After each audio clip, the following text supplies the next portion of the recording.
Эфирда хабарлар программасы исенімсіз, студияда Одилия Бурханова. Іш сәфәрі білән зейге Рустам Минниханов келді. Мы собрались с вами, чтобы почтить память. Махсус харби операцияда халак болған зей егітлерінің исемлерін мәңгіләштірділер. Я старалась собираться, чтобы пойти в школу, как положено. Бірінші сынып оқушыларына мәктепке жиынырға ярдәм еттілер. Зейге эшліклік сәфәр білән Татарстан рейсі Рустам Минниханов келді. Шәһәрдә яңа төзелгән объектлар ауыл хуҗалыгы уңышы белән таныштырдылар. Визит барышыннан безнең репортаж.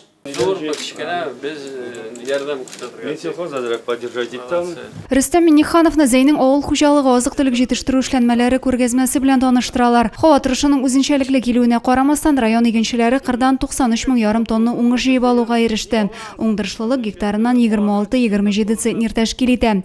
Бүген исә шикәр чөгендерен казуга керешәләр. Приступаем, значит, по агросиле полностью все три агрофирмы Кокопки, сахарные свекла. Значит, комбайнеры пересаживаются.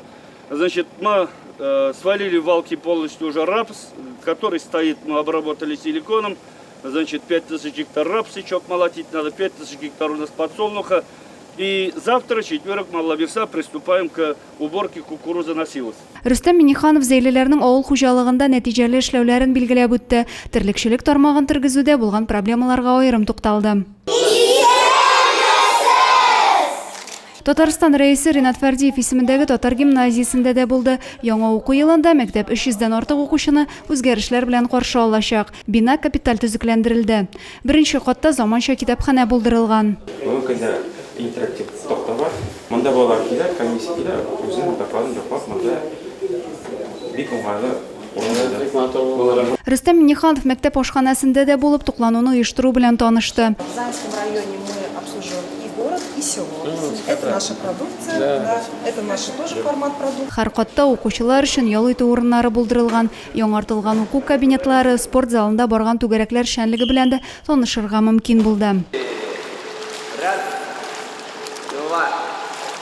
Рустам Минниханов 35-нче бистәдә төзелгән яңа бассейн ачылышында да катнашты. Дулкынга йөрүчеләргә изге теләкләрен җиткерде. По республике у нас, вот мне справку дали, 286 чаш для бассейнов. И, конечно же, этот вид спорта, он не только спорт, это здоровье. Значит, многие горожане, не только молодежь, и люди уже не молодые, могут воспользоваться вот этими возможностями. Еще один уголочек для развития спорта, именно плавание. Все виды спорта сюда будут ходить. 4 спортшколы, 18 видов спорта. Здорово! Рахмат бик-зур. Бассейн өчен урын бик уйланып, киләчәкне күздә тотып сайланган. 35-нче бистә өчен бу күптән таләп ителгән спорт бинасы. Биредә өлкәннәр, балалар өчен аерым су куену, йөзү урыннарыннан тыш заманча тренажер заллары да бар. Кыскасы, гаилә белән килеп, иркенләп ял итеп була. Одилия Бурханова, Денис Сипатов, Александр Тимофеев, Зей хәбәрләре.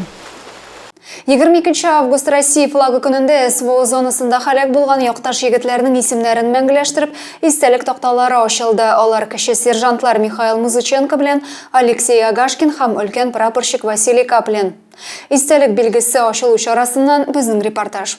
Мы собрались с вами, чтобы почтить память и воздать дань уважения нашему земляку, уроженцу города Заинска Агашкину Алексею Ивановичу. Беренче мәктәптә махсус хәрби операциядә халак булган Алексей Агашкин истәлегенә мемориаль тактау чарасы бара.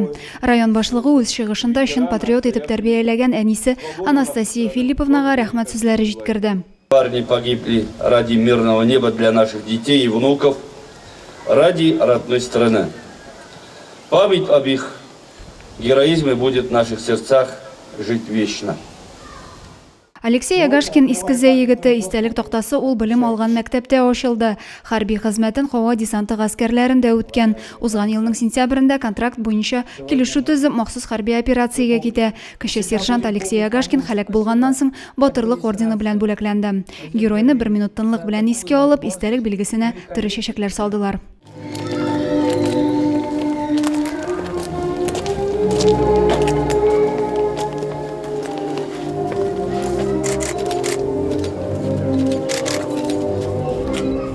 Бу көнне СВОда хәрби бурычын үтәгәндә һәлак булган өлкән прапорщик Василий Каплин истәлегенә дә мемориаль такта ачылды. Ачылу чарасы Александр Бистәсе мәктәбендә үтте.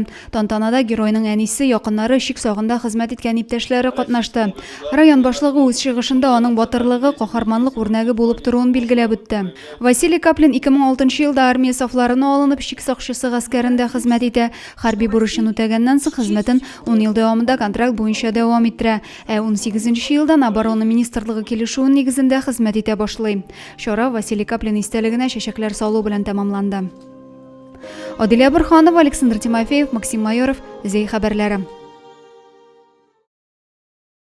Россия Федерациясы Дәүләт Думасы депутаты Олег Морозов гражданнарны кабул итте. Район халкы үзен борчыган сорау гозерләр белән мөрәҗәгать итте. Зәйлеләр нинди мәсьәләләр белән килгән, бу хакта тулырак киләсе видеоязмада. Итак, я вас слушаю. Россия Федерациясы Дәүләт Думасы депутаты Олег Морозовка зәйлеләр үзләрен борчыган 3 сорау белән мөрәҗәгать итте. Халыкны кабул итү үзәк китапханәдә узды. Очрашуда пенсия яшендәге кешеләр өчен айлык түләү критерийларын арттыру, физик мөмкинлеге чикле балага ярдәм күрсәтү кебек мөрәҗәгатьләр яңгырады. Шулай ук Зәйнең бер шәхси эшмәкәре җир мәсьәләсендә ярдәм итүләрен сорады. Олег Морозов гражданнарны кабул итүдә күтәрелгән барлык сорауларның контрольгә алынуына һәм сорау гозерләрне уңай хәл итәчәгенә ышандырды. 23 августта Зәй аграрийлары шикәр чөгендерен алуга кереште. Һава торышының яхшы торуы эшне туктатмыйча алып барырга мөмкинлек бирә. Зәй шикәр агрофирмасы кырларында барган чөгендер казуны без дә күреп кайттык. Зәй шикәр агрофирмасында шикәр чөгендерен алу эше бара. Биредә татлы тамырны 2600 гектар мәйданда үстергәннәр. Һава торышының үзенчәлекле булуына карамастан барлык агротехник чаралар хисабына гектарыннан 280-300 центнер уңыш чыга.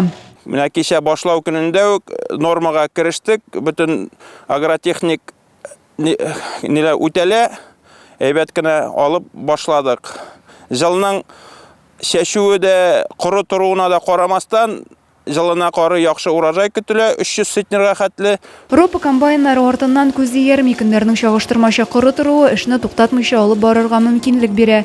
Куәтле техниканы тәҗрибәле механизаторлар иярли. Шәйхнур Миникаев моңа кадәр икмәк суктыруда катнашты. Хәзер исә чөгендер алу комбайнына утырган.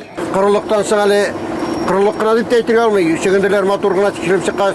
Аның бит әле салкын да тиде, кырау төште. Менә чөгендерләрне барабар аларга карамастан чөгендер нормальный. Быел шикәр чөгендеренең уңышы яхшы, татлы тамыр өлгереп җиткән. Санаулы минутлар эчендә басу уртасында чөгендер тау барлыкка килә. Район басу кырларында шикәр чөгендере барлыгы 8800 гектар мәйданда чәчелгән. 23 августта 3 агрофирмада да татлы тамыр казый башладылар. 25-ндә исә уңыш Зәй шикәре заводына озатылачак. Адилә Борханова, Александр Тимофеев, Максим Майоров, Зәй хәбәрләре. Мәктәпкә җыенырга ярдәм ит акциясе безнең районда матур традициягә әверелде. Аның максаты авыр тормыш хәлендә булган гаиләләргә, физик мөмкинлекләре чикле балаларга ярдәм итү. Быел мобилизация буенча алынган иратларның балалары да игътибардан читтә калмады. Тантаналы чарадан безнең репортаж. Давай тебе самый красивый сумку будет, рюкзак. Энергетик мәдәният сарае мәйданында 1-нче сыйныфка баручы балалар өчен бәйрәм. Мәктәпкә җыенырга ярдәм ит хәйрия чарасы быел да малайлар кызларны сөендерде.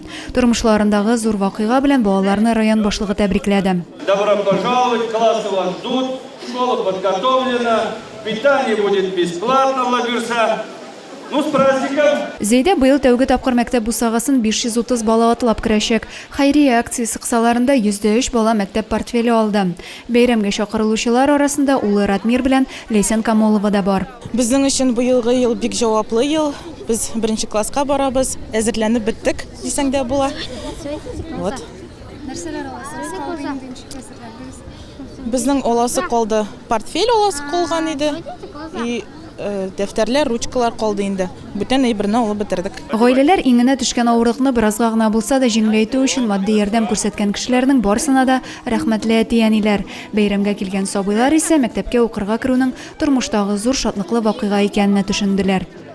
Адилә Борханова, Денис Сипатов, Зәй хәбәрләре. Зәйнең юхиди хезмәткәрләре юл хәрәкәте кагыйдәләрен бузучы машина йөртүчеләрне ачыклау максатыннан юлдан баручы транспорт чарасын туктатып тикшерде. Тикшерү нәтиҗәсендә 3 кагыйдә бузуга шик куелды. Зәйдә тоннель операциясе барышында 3 машина йөртүче җаваплылыкка тартылды. Бер очракта транспорт чарасының техник төзексезлеге ачыкланган. Ул махсус стоянкага куела. 2 машина йөртүчегә куркынычсызлык кайышларын электирмәгән өчен штраф салынган. Автоинспекторлар юлда йөрү кагыйдәләрен тиешенчә үтәп, игътибарлы булырга кирәклеген искәртә.